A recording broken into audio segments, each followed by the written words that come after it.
Hey Kay, I spoke to Black a couple recently. I asked him about a design for the Sonics, and he gave me the pattern that he would get. I wanted to ask you the same question. If you had a chance to design the new Sonic jerseys, what would it look like? Yeah. I would go to throwback joints when they won the title. Those are joints I would go with the green Sonic over the front. Them joints. Good question, man. Appreciate it. No doubt. Next up, Tim Reynolds, please. Hey, Kevin, since we're obviously in a reflective sort of mood, I forgot to ask the other day. It got a lot of run on Twitter the last couple of days that it was 10 years ago, Saturday or Sunday, whatever day it was, that you had 66 at Rucker. I was just curious how much you think back about that day and what went into that game, and just, I mean, do you still see the clips of it, and still, I mean, I guess what are your takeaways from it 10 years later? Just as I get older, just grateful for that opportunity. I didn't know what I was doing in the moment, but for it to still last 10 years later, that shows how special it was. And that's really what I've been about, is creating moments with basketball fans in the streets, in the arenas, overseas, just trying to showcase what I can do. And hopefully people feel something when they watch me play. So it was one of those moments that I'm grateful that, because a lot of times, opportunities come and go, and you may, breeze past them, but that one I took advantage of. So I'm glad I did it back then. And it's pretty cool that it's still at top of people's minds, around this time. It was such a weird time, Kevin. Like, were you hesitant at all about going out there and taking the risk of playing outdoor and all that? Nah, because I was always doing that. I mean, I was still fresh in the league at that point, so I wasn't really thinking about, you might get injured or any ramifications of what could happen to me out there. It was just like I just wanted to play, and I felt like a lot of those people who don't get opportunity to go see a Knick game or a Net game when I was in town at that time, they was able to come to the park for free and watch us hoop. So it was special. Thank you. Joe Barton, you're up. Hey, Kevin. Good one today.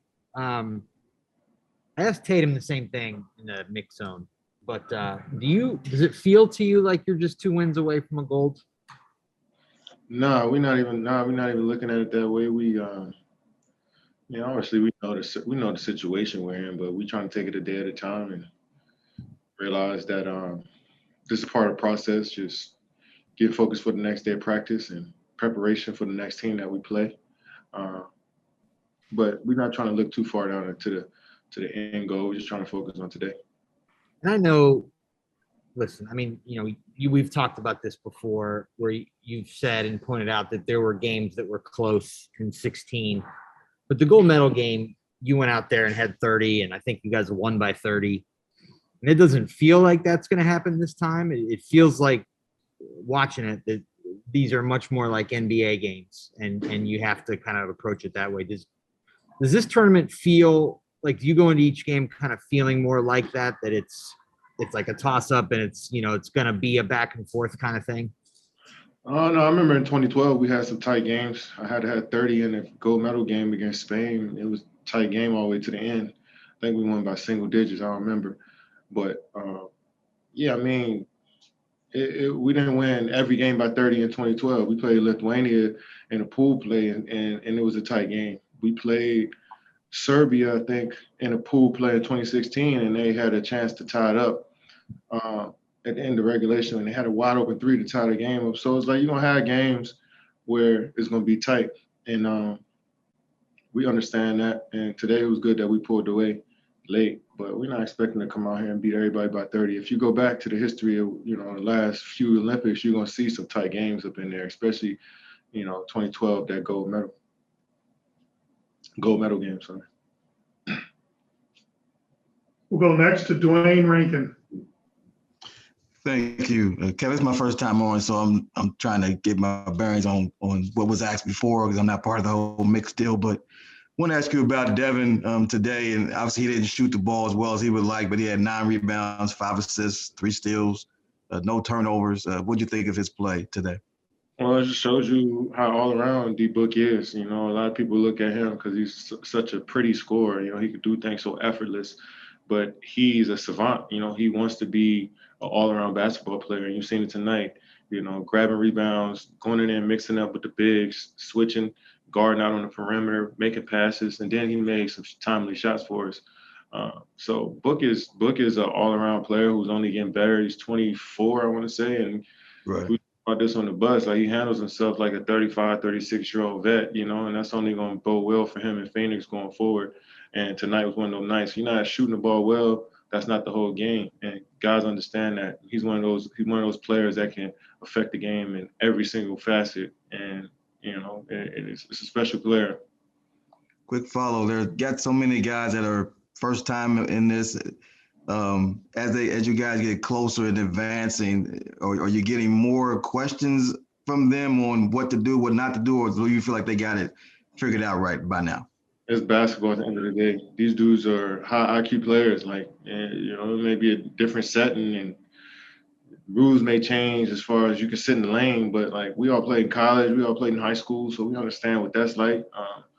But nobody's sitting around asking me questions on what's about to happen. You know, it's basketball, you know, and all of us, you know, have got years under our belts and played in different systems and schemes and playoff games. We got to prepare different ways. So the IQ of these guys is, you know, is at the same level. We all at the same level, I feel. Thanks, Kevin. Terrell Thomas, you're up. Thank you. Hey, KD, Terrell Thomas, These Urban Times. 2 questions for you really quickly. From a music standpoint, I want to know, you were one of the first gentlemen to actually hear what Kanye West is working on with his Donda project. Of course, he hasn't put it out yet, but as he's still working here in Atlanta at Mercedes-Benz Stadium, has he hit you with any new music to kind of listen to while you're in Tokyo? And Go ahead, my bad. Sorry for cutting you off. Oh, no, you're fine. You're fine. And from a production standpoint, did you guys, I know you dibble and dabble in the music. Did you guys share any gems with each other that night? No, of course not. That's Kanye West. He's a master at his craft. I mean, I was just sitting back and just taking in the vibes, listening. And he's so humble that he was playing for everybody, just wanted to hear their input. He was asking me what songs that I like. And I was like, well, are you asking me, like, you know, the ones that I like, you're going to put them on the album. So, and he actually did that in that listening party. The joints that I like, you know, I heard him at that listening party. So I'm sure he's just making alterations to the album, and it's going to be incredible when he drops it. And then from a basketball standpoint, I know you're busy in Tokyo doing things with USA basketball, but did you have a chance to see what your Brooklyn Nets did in the draft recently? Yeah, very excited about the young fellas that we got. Well, I don't want to call them young fellas, the men that we drafted. You know, Cam and Dayron, and then we got 3 second-round picks, and Zagorowski, am I saying his name right? Kessler, and I forget the last pick that we had, and the guy from Florida State. Sorry, I'm missing his name right now. So I'm looking forward to those guys being a part of the program, and you know, looking forward to learning and helping them grow as much as they can, and welcoming them to Brooklyn, and you know, I can't wait to play with them. Thanks for your time, KD.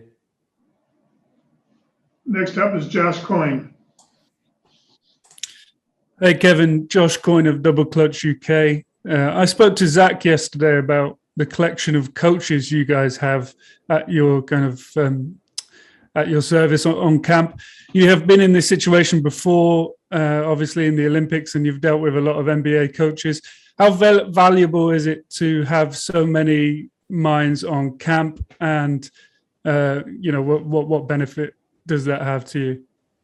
Yeah, man, you got champions over there, guys that been around the game for so long, seen the evolution of the game. You know, they could teach us a bunch. You know, it's always a different perspective from guys that's actually in the action and somebody that's just outside watching. So, you know, and the best thing about our coaching staff is that we all have an open dialogue on what we feel needs to happen.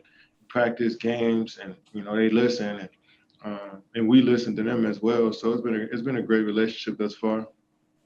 And on the other side, are there any challenges to having so many voices in one place? Not at all. I mean, we got a lot of, uh, you know, respected coaches in this locker room. Uh, they know exactly how to deal with, this caliber player every day. It's not like they just on us every day, preaching stuff to us every day. They kind of letting us be who we are. And then when the time is right, they speak up and hold us accountable. And that's only going to make us better. Thanks, Kevin. Good luck. Next up, we'll go to Tyler Boronsky. Hey, Kevin, you've faced Ricky Rubio a bunch throughout your career. I'm just curious, how is international play Rubio different than the Ricky Rubio you faced in the NBA? Yeah, they asking him to score more here. In the league, feels like teams that he's been on want him to run the show a little bit more and get guys involved. And that just shows he can play. He can play in different styles, and he's a versatile player. And come out here and score the way he was scoring. I mean, the shots that he was making remind me, showed that he had that scores mentality. One leggers off the glass, get into the paint, shooting deep threes. So. Ricky is a true pro, and he's a reason why so many teams want him a part of their program year after year. And he's just showcasing that he can do more than just be a setup guard. Next up, we'll go to Samuel Rodriguez. Kev, since coming from Vegas, can you talk about how you guys have grown together as a team over this time? And then can you talk about how big it was for your Nets to re-sign Blake Griffin today? Yeah, I think, the 2 weeks that we had in Vegas was key. We started to figure out, just first of all, getting acquainted with each other and kind of getting to know each other a little deeper. And then, as we start practicing more and going through those, losses and ups and downs, we started to understand our roles a bit more, and coach started to understand the rotation. So I think, you mix all of that in the pot, you start to build a real team. And that's what I feel like we are at this point. Guys are still growing. I feel like we're still getting better, and so it's important, especially around this time. And to have Blake back, I'm so excited. I mean, as soon as the season was over with, I was telling him that we wanted him back and telling him that we should try to do it again. And I was glad to see it get done. Thank you.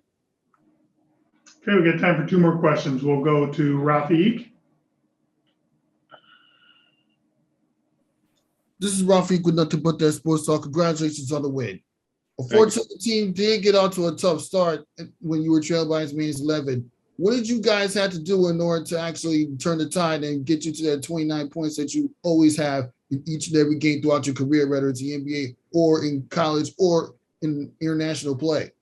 We just had to slow down a bit and get into our stuff. I think defensively we ramped it up. We ramped up the intensity and was able to get some stops, and that put us at ease a bit on the offensive end. We moved the ball and took the shots that we normally take, and they happened to go in the second half. So we knew it was a game of runs, and they made a few, and we made a few, and we was able to withstand their punch and keep it going. Thank you for your time. Last question, we'll finish with Christian Winfield. Hey, what's going on, Kevin? How you doing? What up, man? Congratulations on the dub. You spoke a little earlier about Blake Griffin and what it means to have him resign. And I'm wondering, obviously, Jeff, to Denver, what does that mean for you? I mean, obviously, on one hand, you're probably happy for him because that's your guy, but to lose him on the team, what does that mean? Like I said, guys, definitely Blake and Jeff meant so much to us last year, and it was good to be around them. But the business, guys got families and lives that they're trying to live. So for him to, get that deal and something that he was looking forward to, I'm happy for him, and can't wait to see him again and play against him again.